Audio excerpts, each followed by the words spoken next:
आजादी के बाद इन चारों राज्यों की सरकारें कोई भी पार्टी रही हो, इस इलाके को आदिवासी बाहुल्य क्षेत्र की जनता को वोट बैंक बना के रखा। राजकुमार रोत रहे नहीं रहे, लेकिन इन युवाओं के अंदर, आने वाली पीढ़ी के अंदर जो बच्चा इस धरती पे अपने माँ की कोख से पैदा हुआ है और समझदार हुआ है, वो भी बिल प्रदेश की मांग कर रहा है कि देश का सबसे शांति प्रिय इलाका, देश का सबसे प्रकृतिवादी मानवतावादी क्षेत्र ये बिल राज्य बनेगा अगर बिल राज्य बनता है।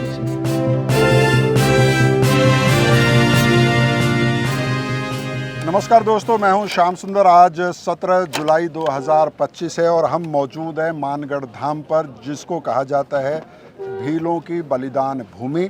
और यहां पर आज भील प्रदेश संदेश यात्रा के संबंध में हज़ारों की तादाद में, बल्कि कहना चाहिए लाखों की तादाद में आदिवासी जमा हुए। आदिवासी समुदाय के कई बड़े सामाजिक नेता, राजनीतिक नेता भी इस कार्यक्रम में शामिल थे और उन्हीं में राजकुमार रोत भी हैं जो सांसद हैं। राजकुमार रोत इस वक्त हमारे साथ मौजूद हैं। राजकुमार रोत साहब, आपने एक मैप जारी किया भील प्रदेश का, सोशल मीडिया पे उसको लेकर काफ़ी चर्चा हो रही है। वो मैप क्या है, क्या चर्चा है, क्यों चर्चा है, थोड़ा बताइए। श्याम सुंदर जी, आज की शाम आपके साथ जी और बिल प्रदेश यात्रा संदेश यात्रा के साथ जी। कहते हैं कि जब भी बिल प्रदेश का नाम आता है जी तो ये थकान जो है, ये थकान दूर हो जाती है। अलग से ही एक अंदर से एनर्जी, क्योंकि आप देखते होंगे इस पहाड़ी के ऊपर जी कल रात से ही लोगों ने चढ़ना और यहाँ पर कार्यक्रम स्टार्ट हो गए हैं। आज शाम हो गई है, आज शाम होने आ गई है, 24 घंटे होने आ गए हैं, लेकिन इन युवाओं के अंदर, इन बड़े बुजुर्गों के अंदर जब बिल प्रदेश का नारा लगता है तो सारी थकानें दूर हो जाती है।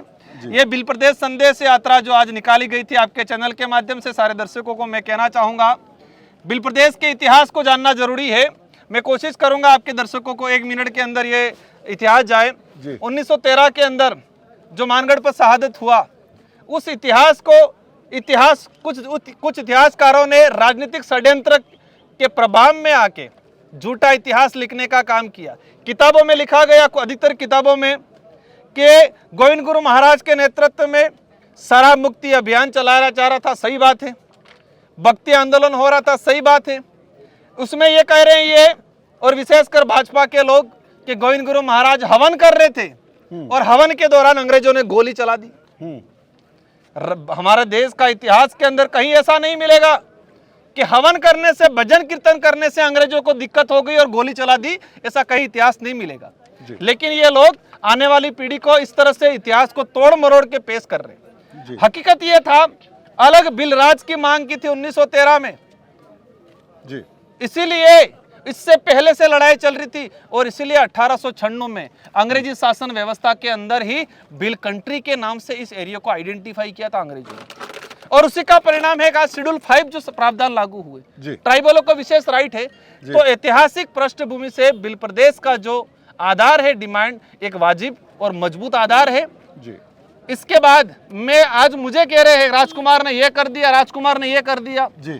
मैं कहता हूं, और मुझे कोई संकोच नहीं है कि ये मेरी डिमांड या मेरे अकेले की डिमांड नहीं है। मैं पैदा ही नहीं हुआ था उस समय दिलीप सिंह जी बुरिया, सोमजी भाई डामोर, महाराष्ट्र नंदुरबार नासिक से रामदास जी, उनके शिष्य थे शरद पाटिल, कॉमरेड नेता थे, एक माकपा के नेता थे, महाराष्ट्र में लाखों की संख्या इकट्ठी करते थे और बिल प्रदेश की डिमांड महाराष्ट्र, गुजरात, राजस्थान, मध्य प्रदेश। लेकिन हुआ क्या, आजादी के बाद इन राष्ट्रीय पार्टियों ने, जिस भी नेता ने अलग बिल राज की बात की, उस नेता की टिकट काटने का काम किया, उस नेता को खत्म करने का काम किया। लेकिन हमारी पार्टी, हमारी विचारधारा इसी मुद्दे उद्देश्य को लेकर चल रही है। इसलिए सांस्कृतिक आधार पे, भाषाई आधार पे, भौगोलिक दृष्टि से, ऐतिहासिक पृष्ठभूमि से बिल प्रदेश की मांग वाजिब है।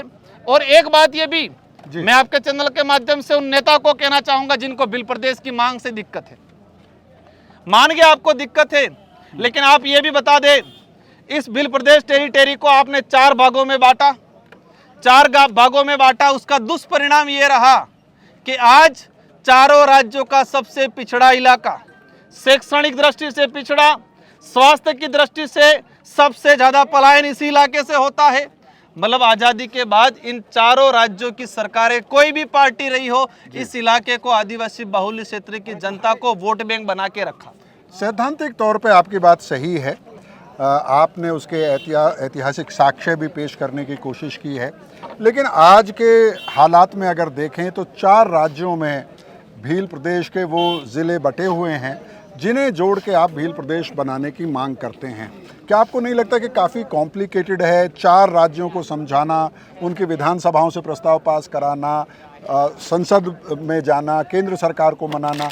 नहीं लगता है कि बाकी जो छोटे राज्य बने हैं, चाहे छत्तीसगढ़ है, चाहे झारखंड है, उत्तराखंड है, वो किसी एक राज्य का हिस्सा थे, लेकिन यहाँ 4 राज्यों का सवाल है। देखो, ये आपकी बात कुछ हद तक सही है जी। लेकिन मैं इसका जवाब देना चाहूँगा एक ही लाइन में। चारों राज्यों के अंदर भाजपा की सरकार है जी। और भाजपा का हमेशा रहा है कि जितने छोटे राज्य होंगे इतना सुशासन व्यवस्था लागू होगी, इतना अच्छा डेवलप होगा। ये भाजपा की आइडियोलॉजी के अंदर है कि देश के अंदर छोटे राज्य जितना होंगे इतना अच्छा विकास होगा, इतना अच्छा डेवलप होगा और सुशासन व्यवस्था चलेगी जी। अगर वर्तमान सत्ताधारी आदिवासी समुदाय के हितैषी हैं एक ही लाइन में, तो उनको भील प्रदेश बनाने में कहीं पीछे नहीं हटना चाहिए।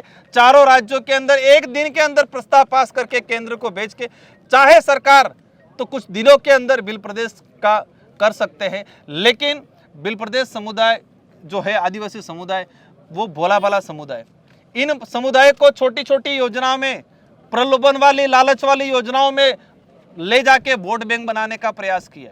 क्योंकि ये इलाका, आज आपको मानना पड़ेगा, इस इलाके को शिक्षा की दृष्टि से पिछड़ा रखने का मूल कारण यही है कि ये लोग शिक्षित हो जाएंगे, सवाल जवाब करेंगे, तर्क वितर्क करेंगे, इतिहास को जानेंगे, अपने अधिकार को जानेंगे और उसकी मांग करेंगे।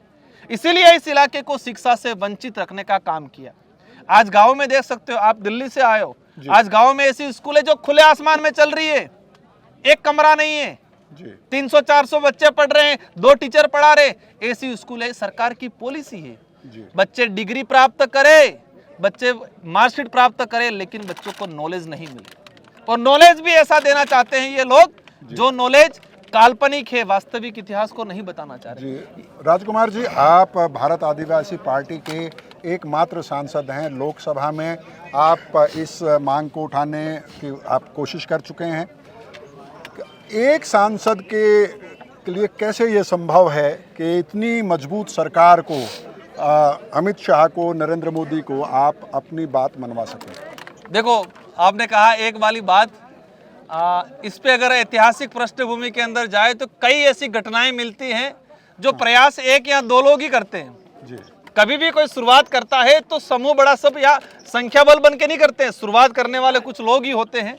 हमारे यहाँ काफ़ी संख्या में लोग हैं और मैं आपको कहना चाह रहा हूँ, राजकुमार रोत रहे नहीं रहे, लेकिन इन युवाओं के अंदर, आने वाली पीढ़ी के अंदर, जो बच्चा इस धरती पे अपने माँ की कोख से पैदा हुआ है और समझदार हुआ है, वो भी भील प्रदेश की मांग कर रहा है। मतलब चिंगारी ऐसी जल रही है कि आने वाले समय में ज्वालामुखी बन के एक भील प्रदेश सरकार को मजबूर होना पड़ेगा।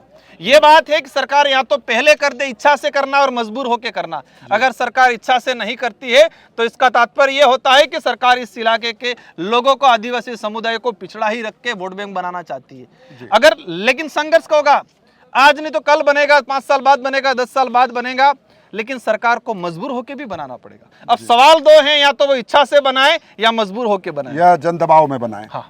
लेकिन जो भील प्रदेश की मांग है, यूँ तो आपने खुद ही बताया कि महाराष्ट्र में भी है, गुजरात में भी है, मध्य प्रदेश में भी है, लेकिन ऐसा लगता है कि इस लड़ाई में दबदबा राजस्थान का है, वर्चस्व राजस्थान का है। क्या आपको नहीं लगता है कि इससे अड़चन आ सकती है? अड़चन बिल्कुल नहीं आएगी। विरोधी लोग तैयार कर रहे हैं। महाराष्ट्र को लोगों को कह रहे कि आपकी डिमांड नहीं, उनकी डिमांड है। गुजरात को लोगों को कह रहे, लेकिन लोग इनकी चाल को समझ चुके हैं। जो कहावतों में कहा जाता है, आज भी कहा जाता है कि फुट डालो राज करो, अंग्रेजों की नीति थी। अंग्रेजों से ज्यादा थी ये वर्तमान सत्ताधारी लोग, ये दोनों पार्टियां मिलकर अपनाती है आदिवासी समुदाय को कैसे बांटना, बांट के कैसे राज करना। लेकिन ये लोग समझ चुके हैं, ये मांग राजकुमार रोत अकेले की नहीं है, ये मांग राजस्थान अकेले की नहीं है, ये मांग चारों राज्यों और केंद्र शासित प्रदेश, दादरा नगर हवेली, सभी आम जनता की है। जो समझदार है, जिसके अंदर तर्क वितर्क की क्षमता है, जिसके अंदर मानसिक गुलामी नहीं है, वो हर व्यक्ति तैयार हो रहा है इस मांग को लेकर। जी, और जब कोई नया राज्य बनता है तो उसके लिए आपको ठोस तर्क देने पड़ते हैं। उसके लिए ऐसी योजना आपको सामने पेश करनी पड़ती है जो कन्विंसिंग हो कि उसके आर्थिक संसाधन, उसके विकास, बाकी सारी जो चीज़ें होती हैं, क्या उस पर होमवर्क आप लोगों ने किया? हमारी तरफ से पूरा एजेंडा तैयार है। सरकार बात तो करे, हम खुले मंच से ऑनलाइन चर्चा करने के लिए तैयार है ताकि देश की जनता को भी पता चले कि बिल प्रदेश की मांग कर रहे हैं, उसका ऐतिहासिक पृष्ठभूमि क्या है जी। उसके आधार क्या है, संवैधानिक आधार क्या है और बनने के बाद क्या स्थिति बनेगी। हम इस क्षेत्र की जनता पूर्ण रूप से तैयार है, इस क्षेत्र के लीडर भी परिपक्व तैयार हो रहे हैं, ब्यूरोक्रेसी भी तैयार होगी और नए राज्यों को बेहतर ढंग से कैसे चलाना है मानवतावादी प्रकृतिवादी सोच के साथ। और मैं दावे के साथ कहता हूं कि देश का सबसे शांति प्रिय इलाका, देश का सबसे प्रकृतिवादी मानवतावादी क्षेत्र ये बिल राज्य बनेगा अगर बिल राज्य बनता है भविष्य में। बहुत बहुत शुक्रिया राजकुमार रोत जी। तो ये थे राजकुमार रोत। इसी तरह से मैं भी भारत में देश के आदिवासी नेताओं से आपको